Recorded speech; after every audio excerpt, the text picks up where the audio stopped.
Hey there, folks. Welcome to the AI Revolution. This is a podcast where we're going to explore the wild, wacky, and occasionally terrifying world of AI. It's like a roller coaster ride, except instead of loops and corkscrews, we've got robots and algorithms. So buckle up, put on your thinking caps, and get ready for a deep dive into the world of AI. Who knows? Maybe we'll even teach you a thing or two on how to build your own robot army. Just kidding. All right, Josh. That wasn't your own natural voice? Was that a robot That speaking? was not. Did you see the way I was saying it right? That was my terrible radio voice. But I wanted to kick off that with showing the power. And I know you and I have been doing a lot of this, but we'll just say it. So the way I got that is I explained the situation to AI, ChatGPT, and I said, write me a funny opening paragraph to introduce the podcast. So it came back with something. I said, make it a bit more personable. And I can't remember. I had a couple examples. And so it came back with that. You needed to be more personable. Thank goodness. Put that in there. We're going to come back to this later in the show.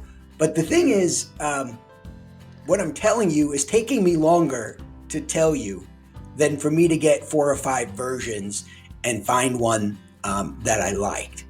Oh, yeah. And I could have kept going. You know that thing where you have too many choices? Did you ever read the movie? Did you ever read the book Blink? Yes. Oh, yeah. Yeah. So there's that one where they set up a kiosk in a mall where they're selling jam, and they sell it for a couple weeks, and there's only 3 flavors. And then they do it again, a couple weeks later, and they have like 19 or 20 flavors, and sales plummeted like 40% because people go and they're like, oh, this is good. And they don't make a decision, and then they move on, right? So that's going to be a problem with AI. Is like, I've got 13 opening paragraphs I can use for this podcast. Which one do I do? Yeah. That book, Predictably Irrational, has that same thing too, and how the mind only wants to choose between 2 or 3 items. So yeah. Mm-hmm. Don't give it too many, and don't give it no choice. If it has no choice, it won't make. If it has one choice, it won't make a choice. What would be interesting is when you use your credit card and it pops up on the little tablet, tip 20, 22, 25, whatever it may be. They put like 12 options up there. What would people do? Oh my gosh, 60%, 70%, 18%. I want to do that study. I know, that would be interesting. I still think they'd go in the middle. Like, well, I don't want to be cheap. cheap. There was a study on that, and so you put the one you really want in the middle, and then you put one higher on it, to the right. Yeah. I still want to do the study though with like 15. I just want to see if faces. You can have like 18 to 30 and see if people start tipping 25 to be in the middle.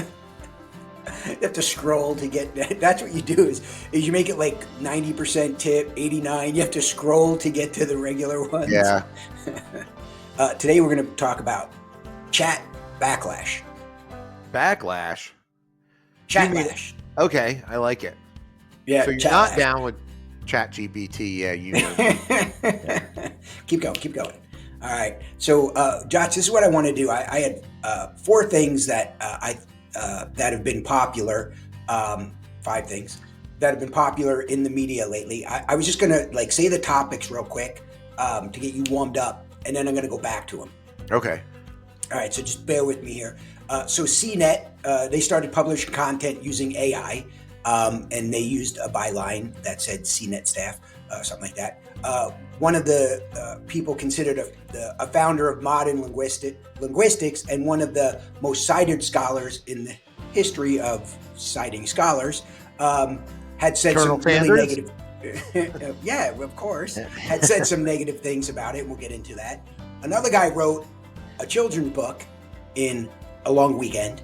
I'm going to tell you about a meeting I had with Phoenix College and what their attitude was, their exploratory attitude. And then The Guardian had this sky is falling article about U.S.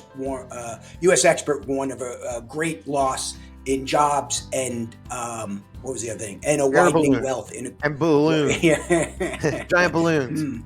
I know. That's how we predict where the next ones are. Balloons are using AI to pilot themselves. I know.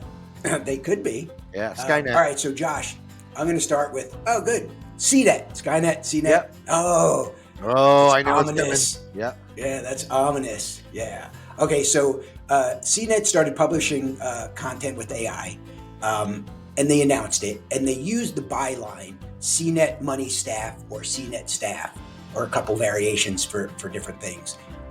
So I wanted your thoughts on what do you think about them, the fact that they're using it for content, and what do you think about the byline? Honestly, the byline doesn't really do any. I don't care either way. But the using it, I've kind of explained to you my theory on my philosophy on it's a tool. It's just a tool. You still have to have some input in there, and it's it's like telling people they can't use I'm not going to use that email business to send you a message. I'm going to wait till you get your I'm going to mail it to you. And by the way, I don't like the mail because they use airplanes. I'm going to use a pony instead. So I just think it's another more powerful tool. I get it's scary because it's new, just like the telegraph was, but. So you're going to use those tech fancy ponies? Because I was saying we got to walk that. Yeah, exactly. Barefoot. Yeah. No, and I'm a creative. That's what people pay me to do. So I should be afraid apparently, but I'm not, because I know just how people use Google. I have people who, I use Google to help me, create and learn and educate myself, like I use YouTube. And I've had countless people work for me or coworkers who are like, how'd you figure that out? I just asked it. AI is going to be the same thing. It's going to take a long time for people to be able to use syntax properly, to ask questions, to learn. I've already had people. I've done it myself. I've limited myself in what I could have it do, because I'm like, well, I wouldn't think it could do that. But people, and then you go back to yourself and like, why did I do it that way? Yeah, Google was the same way. Search engines. What you're predicting is that instead of people saying, "Oh yeah, I Googled it," they're going to say, "Oh, I ChatGPT'd it." Yeah, which I'm hoping they make it Chabity or something. Chabity. So, Josh, it reminds me. Well, first, let's go back to. You know what? That whole war is going to be more interesting, because what most people don't realize is there's not one Google out there working on AI.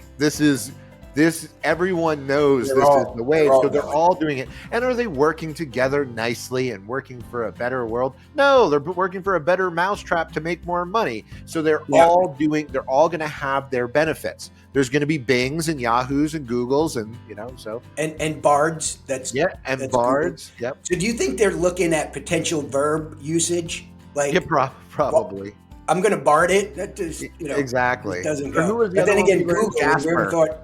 I'm going to ask Jasper. That's Jasper. That's not bad. That kind of reminds me of Tony Stark. However, the problem with Jasper is, when I think of Jasper, I think of some old Pennsylvania Dutchman, like, let me go ask Jasper, but they're one of the more technologically advanced of them right now. Who knows who's going to win this war? I just want to know when they all go public, because I do want to buy like $50 worth of stock of each one, so I can do the Google thing and retire 10 years. I'm going to ask AI which stocks I should buy, so I'll let you know. Yeah, I've asked it already. It told me that, like, most of them are not publicly traded yet. How you could get I'm going to come back to the backlash of that. By the way, CNET paused. They stopped. Yeah. They stopped producing content because there was so much backlash. So I'm going to go back to bet you they didn't.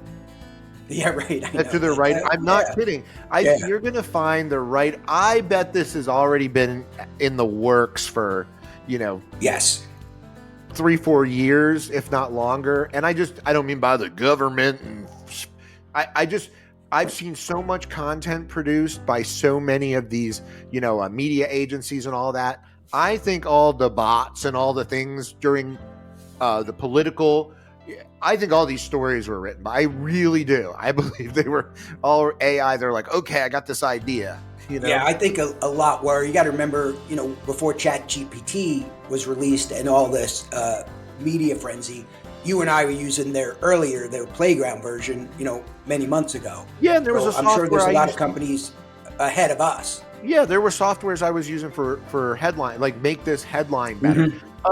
Constant Contact had make a more SEO friendly type. So you would write your write the body of your email, and then I'd come up with what I thought was a good clickbait, subject, and they'd be like, no, this one would be better and more SEO friendly, and it gave me like 5 to choose from, and that's been around for a long time. So and they're looking at historical data of open rates. So you can't tell me there's 2 things there. Post, Vice, all them, when they have cranking content, you can't tell me that there wasn't some in there. Well, they're the ones who got some backlash, and they said it's on pause. I'm sure there's others, but as far as the some of the backlash and some of the complaints is, you're not, it can't be creative and stuff. But the thing to point out is when I read that opening paragraph, right? Yeah, I spent like literally probably 45 seconds, right, doing 3 or 4 versions.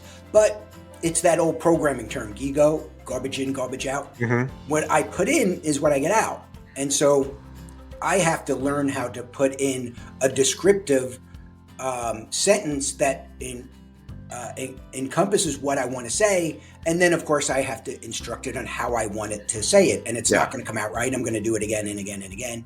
But the fact is, it's quick and it's easy. And it's really good. I don't think it stifles creativity. I think it's just like you and I talked about this earlier. I think you used calculator. It's like when you give somebody a mathematician a calculator, well, they're just going to produce more stuff for you because now they have a better tool to produce. They don't have to, scratch it into the wall of a cave. Yeah. And if you're afraid of it now, it's going to get more predictive too, where it's like, how when you're using a word processor now, I was funny. I was just, I deal with all the vintage stuff. And I remember when, IBM Selectric, you could type like 5 characters ahead so you would know if you were going to misspell something. And like, people were like, oh, now it's like in Word, I'm like, hi, I wanted to ask you something. I didn't type to ask you something yet, but it was predictive. If you think that was predictive, wait, like what you're saying, I think we're going to be teaching AI about us so it can be more predictive to what we want to write. So when I go, write me an article about, I think you'd like me to write you an article about this. How did you know? Because I know you, Josh. I know you well. That's coming, people. Don't be afraid of it.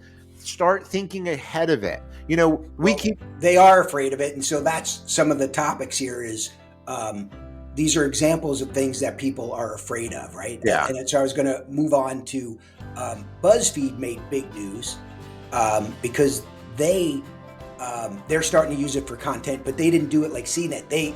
They wore it proudly on their sleeve, right? We're doing it. They promoted. We're using AI, so they got backlash, but they're still moving away. But one of the things I wanted to read to you that I thought was funny is that the CEO of BuzzFeed tried to temper it. And I honestly, I don't want to be like too blunt, but it was just like a lie.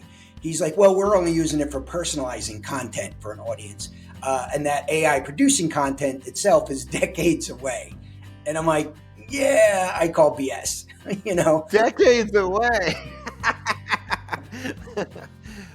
By do you mean like in ant years, like a decade? Like, how long did an ant live? And then, if a decade to them is 3 months, Yeah. So I'm like, all right. So, but the point is that CNET paused it, and so BuzzFeed is like, this is too awesome. We're using it, but let me muddy the waters and make it, less, dynamic because there is a lot of. We're not going to lay off our creative writers this week. Yeah. Say the name of the next topic because you like saying it. No, I can't. Noam Chomsky. I always thought he was a gnome. Why isn't that spelled G-N? Oh yeah, okay. Chomsky. Do you remember that rather large guy on Pawn Stars? I knew who you were going. Yeah. He's gone, right?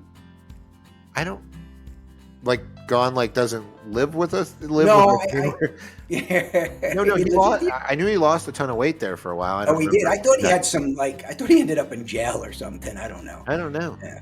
Wow. There's a lot of urban myth around him. We should ask AI quick. So Noam Chomsky. And I'm going to ask.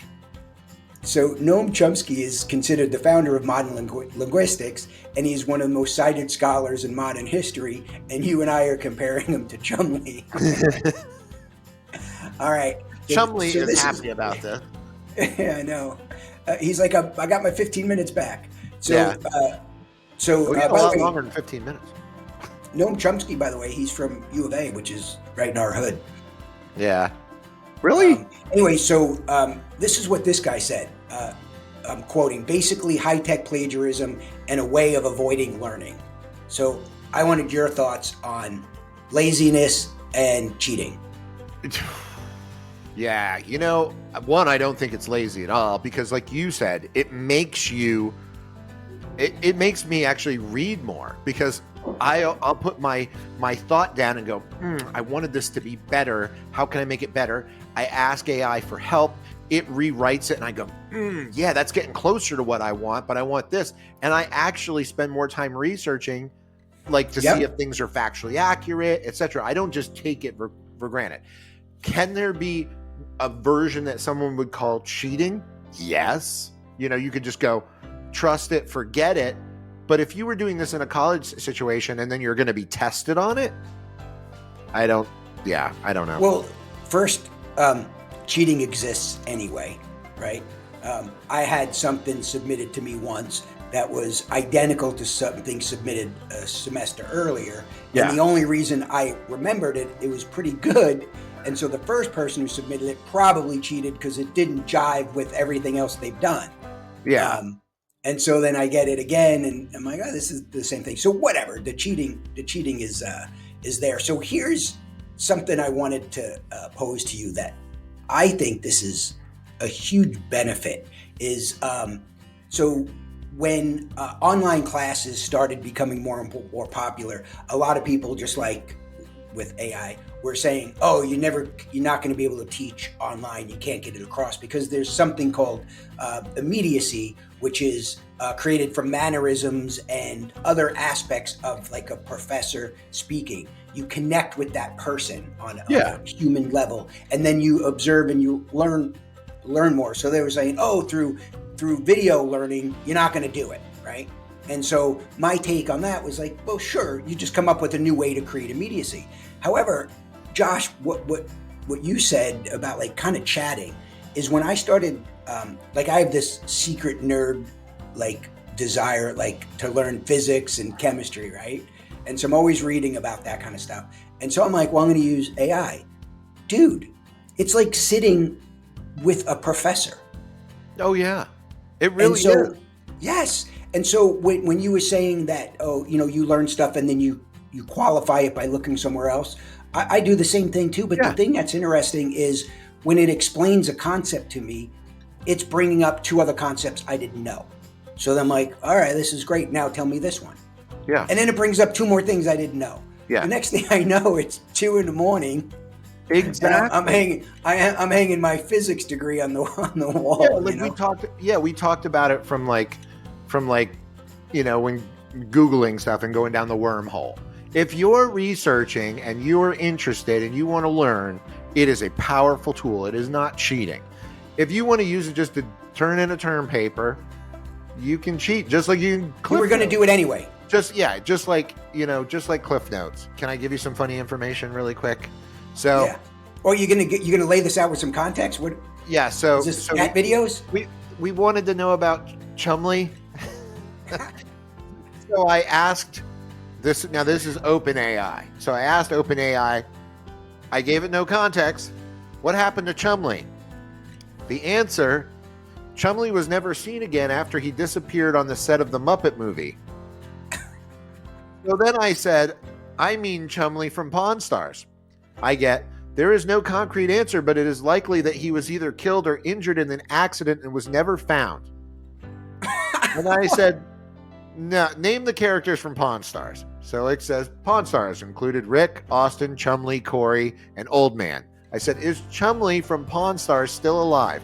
There is no definitive answer, but it is likely that he died in an accident or was never found. Now, I know all of that is wrong. I'm not giving it the proper context. So I know if I go to Google right now, I could find out. But see how AI is not all that yet in a bag of chips. No, but it's getting there. But I love that he disappeared from the set of the Muppet movie. And then I'm like, There was a Muppet named Chumley. Okay, I'm really confused, but yeah. I didn't know that, but I'm gonna look it up. Yeah. See the wormhole you can go down? Who was Chumley and the Muppets? I want to know. Yeah. Anyway, I thought that was Chumley. Yeah. Well, you didn't. You know, after all this, you didn't answer the question. Where the hell is Chumley? I'm gonna Google it. Chumley Pawn Stars alive? Question mark. I hope it comes back with we don't know. Actually, that question came up with Pawn Stars Chumley is still alive. He doesn't look dead at all. Oh my gosh, there's probably Chumley lives. Pawn Star cast member was the victim of a death hoax, and that is why. That's why AI, because it's data set. It's 2021. It's data sets from 2021. Look at that. He's 40 years old. He's in Henderson, Nevada. He walks on the beach and. That's interesting. He was arrested. He was arrested for possession of a firearm by a prohibited person and one count of attempted possession of a controlled substance. Whatever that was. And again, this may not be true, so who knows? It's the internet. Yeah, may not. AI. Look at the power. Chumley and Chomsky. Yeah. All right, so this one, Josh. Sorry, Noam Chomsky. You probably had seen this story, but I don't know if you know some of the background of it. So there was a guy. I'm reading this here, Ammaar Reshi, and he read a children's book. He read a children's book to one of his friend's kids, right? Yeah. And he decided he wanted to write his own. In a long weekend, 72 hours, he used AI for content and AI for imagery, and he made a children's book. It looks phenomenal. The story's cool, right? It looks great, and the story's good. Anyway, so 72 hours, he published it on Amazon. What is it called? The self-publishing service. And because it's Amazon, he had it delivered. So the next day, so he wrote this thing in 72 hours. The next day, he had a printed version of his book in his hands, right? So he posted on social, I think on Instagram about it, and immediately it took off. But the thing is that the word he uses is vitriol. He received so many hateful messages, one of which said, "You're scum, we hate you." But there was thousands of these. That's great social media. Yeah, I know, right? It worked. He got marketing. Some good viral. But I look at it as, okay, so we have a good product. Yes. And I bet you there's 100 on the market minimum already of the same that were created by AI. Yeah. But I bet you it's been going on for years. This is the only guy to go, hey, look what I used it for. Okay, yeah, and you brought that up earlier, but is this going to be short-lived now that Chapita, whatever it's called, now that it's becoming more mainstream? Is this like a little blip, like we're like, oh, I hate you, you're scum because you wrote a children's book, and in 2 months from now, it is what it is, we've moved on? Yes, it's going to be so common, and no one's going to think anything of it. Do you know the story of when Motorola released the car radio? No, what happened? There was hysteria, right? Like these scholars were, predicting that people were going to be driving off cliffs, that can't do it. Other people were predicting that there's going to be a sea of cars because the batteries are dead because of, listening to radio. None of that came to fruition, but that's the pessimist and the negativity that comes about when these, new things, pop up. Yeah, all the protective measures that all the new cars have are probably from people texting in their car, like going, hey, these people are going to kill themselves if we don't give them the little light buzzers that go off when they're about to. Well, when ChatGPT starts working with like Google Assistant or Siri, then, hey, we don't have to touch our phones at all. Exactly. Yeah. I'm about 90% there anyway. Yeah. I tried to use it to write something for Valentine's Day yesterday, and I was like, this doesn't sound like me. This isn't. So it wasn't there yet.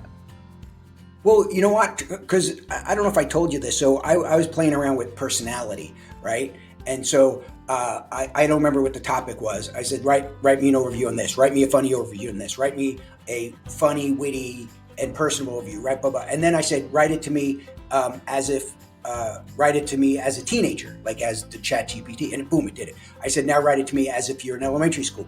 Right, did it. I said, now write me one and talk to me in the rest of this conversation as if you're from Brooklyn. Right? Yeah. And it did it. And it wasn't over the top. It wasn't like, yo, I'm going to bust your kneecaps, you know? Yeah. It was like, hey, Joey, beg a donuts, get over here. You know, it wasn't over the top. It was just like this little flavor of that was more South Philly.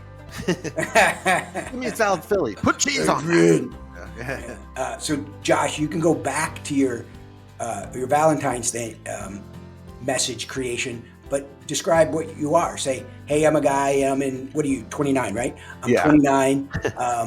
I'm usually funny, and but I want to be kind of serious and funny, and put it all in there. Try it out.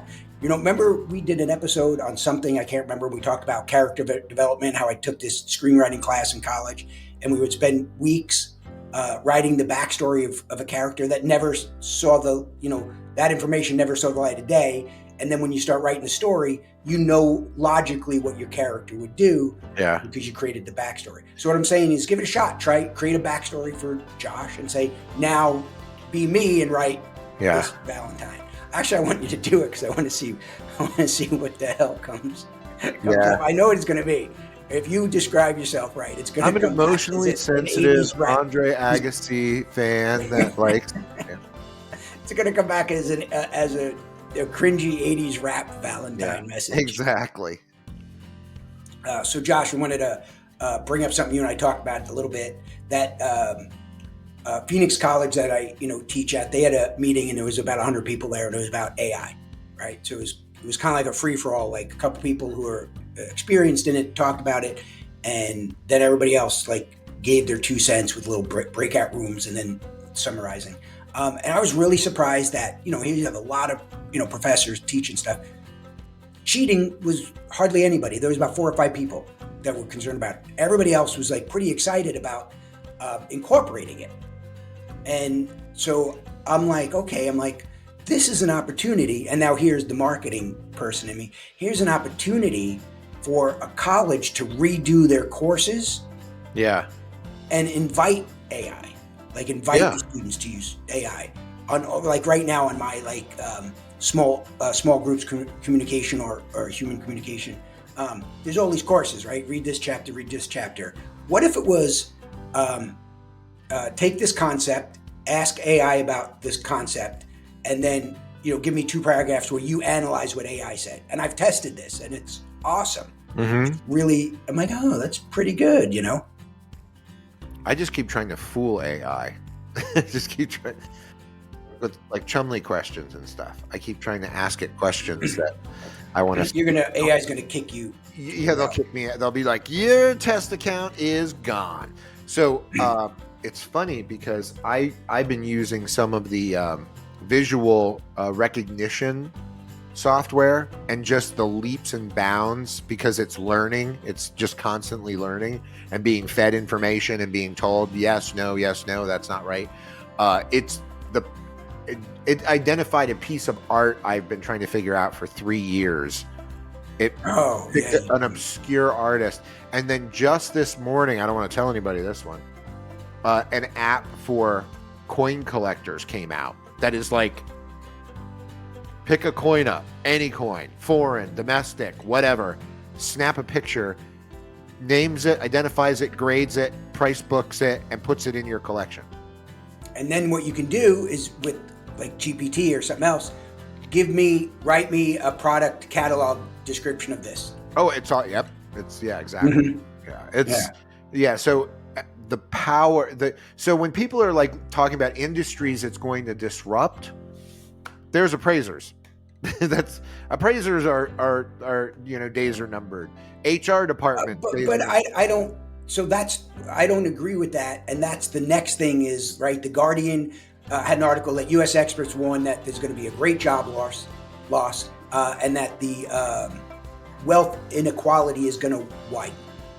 And I can see that second one, but the first one, to me, it's just like when the printing press was invented. Well, a lot of people lost their jobs who were writing, but that was a blip.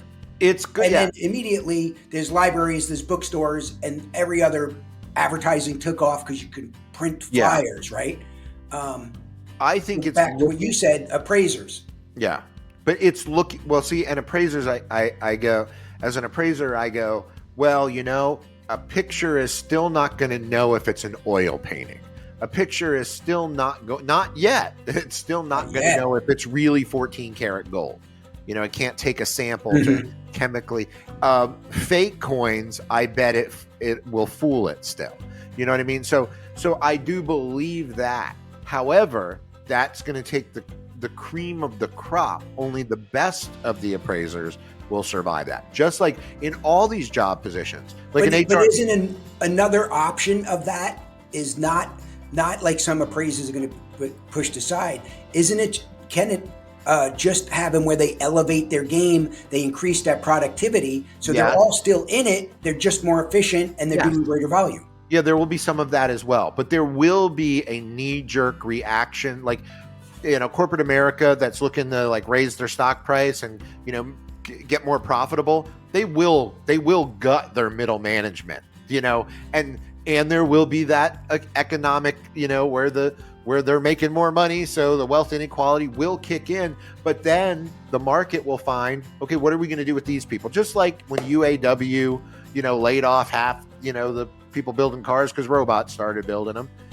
There will be something else that comes along. And again, from this productivity, I'm trying to wrap my head around what are those future technologies? What are the things that, what's the future technologies? But there are people that will get, the blockbuster manager, the blockbuster employee, So my concern about the wealth inequality is that I think jobs will be created, but the problem is let's go back to the car manufacturer, the person making the car who was replaced by the robot.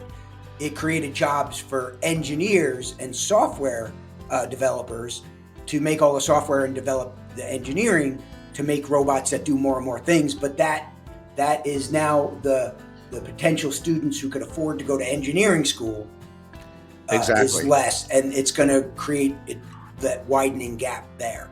On the other hand, I don't know, but I've had such a great experience of learning stuff from it. It gives you, everybody has the knowledge in the palm of their hand. Right now, I can't remember if I showed you, I put a shortcut on my phone. So it's right on my home screen. I touch it, opens ChatGPT. I use voice, to talk to it. And then I have a Pixel phone that has the option where I could read what's on the screen. I just hit read me this page and it reads it back to me. And it's right in my hand. And it is phenomenally better than Google when you want to learn. Yeah. That's awesome. No, I'm excited. I want to sit at home and play with it all day. And I'm talking about AI. Sure, Josh. Yeah, but I'm serious. There are so many things that, like I said, it can be used for the power of good. It can be used for the power of bad. Just like all things, there is so much.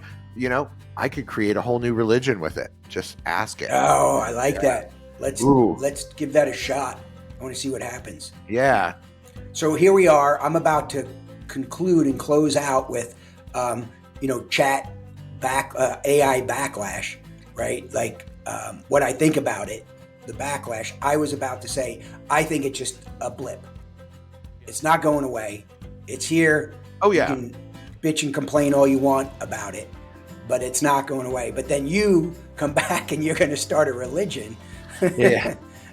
So you're going to prolong this backlash because I don't know where your religion's going to end up going, but it's going to cause some havoc down the road. Actually, I'm not concerned about AI at all because, Marjorie Taylor Greene will probably legislate something amazing out of it and stop us from destroying the world. No, that's not going to happen. Yeah, AI. Let's ask AI. Dude, that reminds me, just a couple days ago, it was some group on the internet released video from the 80s, right? All the talk about like restricting rights, right? That kind of stuff. So they showed a clip of the 80s, right? And a guy is in his car and he's cracking open, a can of beer. And he's like, I can't believe they're making it illegal to drink. He goes, a hardworking guy can't have a couple beers on the way home. from work, and then they cut to a girl in a car, and she's like, "This is like communist Russia. We're having to put our seatbelts on. The big brother's making us put our seatbelts on." What do you mean I can't smoke in my car? Yeah, my mom did both of those. My mom drank Genesee Light while smoking Benson and Hedges menthol with the windows rolled up. And when you were a little kid, you were in her arm. Yeah. I went, exactly. No, actually, I just held on to the thing, just stood on the front seat and held on to the strap. She had you on her lap, and you were grabbing the wheel like Phil in Groundhog Day. Yep. Oh my gosh! No, I did that. She let me shift too. Oh yeah, when I was little, it used to let me shift. Yeah. All right. AI is like having a little robot assistant that can help you with all kinds of stuff, from ordering pizza to writing a blog to creating marketing posts, to writing course content, to analyzing text, to teaching and predicting the weather. And let me tell you, it's a real lifesaver when you're too lazy to get off the couch and turn off the lights. And I know AI just wrote that for you, right? Yeah, that was my AI conclusion. And with that one, notice AI skipped over that it was going to make robots to destroy us all and blah blah. It doesn't tell you that because it's a liar. No, I'm kidding. Well, it's. I'm excited about it. Plus, did you know that AI looks just like Haley Joe Osment in real life? I forgot about a cute little boy. AI's just a cute little boy. How can't do anything bad? It's a cute little boy. Yeah. I want to go back and watch that. I love the end. I mean, the movie was like 9 hours long. The whole Pinocchio. Very end. Yeah. The Pinocchio kind of vibe. Yeah.